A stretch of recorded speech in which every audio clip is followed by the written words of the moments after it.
Clark the Shark. Clark the Shark. Written by Bruce Hale. Illustrated by Guy Francis.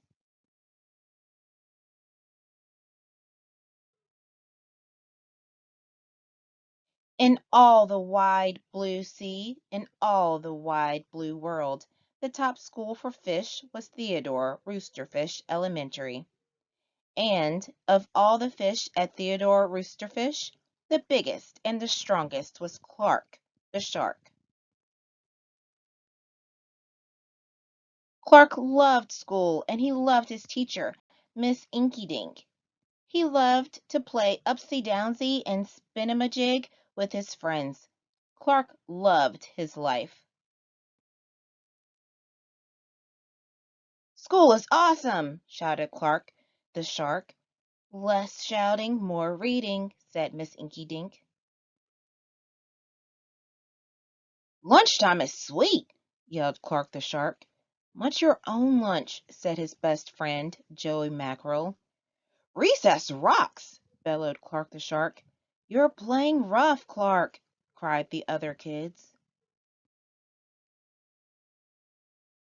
Yes, Clark loved his life with all his sharky heart, but he loved everything way too much.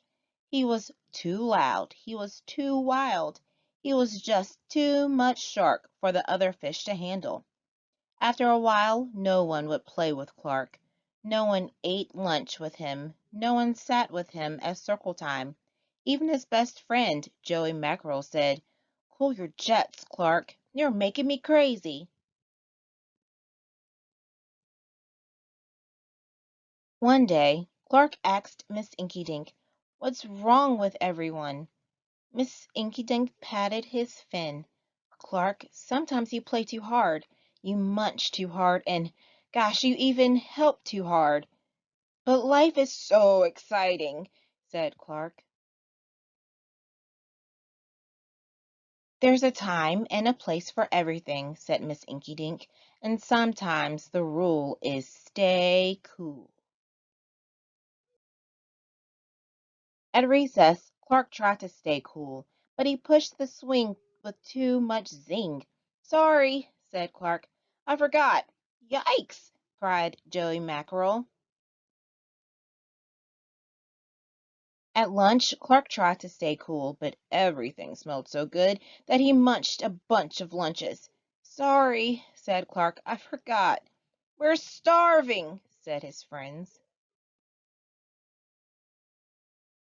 In class, Clark tried to stay cool, but a good book got him all shook up. "Now, Clark," said Miss Inkydink, "this isn't the time or the place. Tell me what's the rule." "Stay cool," said Clark. "Hey, that rhymes," he cried. Then Clark got a big idea in his sharky head. "Maybe if I make a rhyme, I'll remember every time," he thought. The next day he put his plan to work. In class, when lessons got exciting, Clark wanted to bounce up out of his seat. Instead, he told himself, "When teacher's talking, don't go walking." And what do you know? It worked. "Attaboy, Clark," said Miss Inkydink. Clark smiled. Lessons are fun. At lunch, everything smelled so yummy. When Clark wanted to eat and never stop, he told himself, "Only munch your own lunch." And it worked again. "Way to go, Clark," said his friends. Clark grinned. Lunch is fun. At playtime, Clark told himself, "Easy does it, it's the way. Then my friends will let me play." And playtime was fun. Once more, Clark loved his life. But then a shadow fell across the playground, a ginormous shadow with tentacles galore. "It's a new kid, and he looks scary," cried Joey Mackerel. "Swim for your lives!" The squid squashed the slide, and it snapped off the twigs. "Oops, my bad," said the new kid. "Wait," said Clark. He just wants to play. Let's find a way." And he swam at the new kid with all his might. Clark played harder than he ever had before, upsy downsy and spin-a-ma-jig. Why, he even made up a new game, Tall Wumpa-Lumpus. "Wow, that was fun," said the new kid breathlessly, and he settled down. "If you want to come to school, you've got to stay cool," said Clark.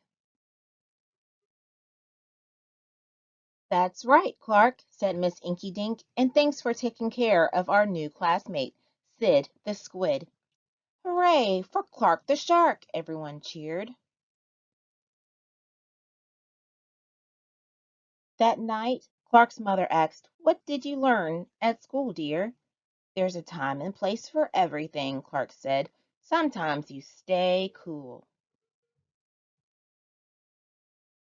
but sometimes a shark's gotta do what a shark's gotta do."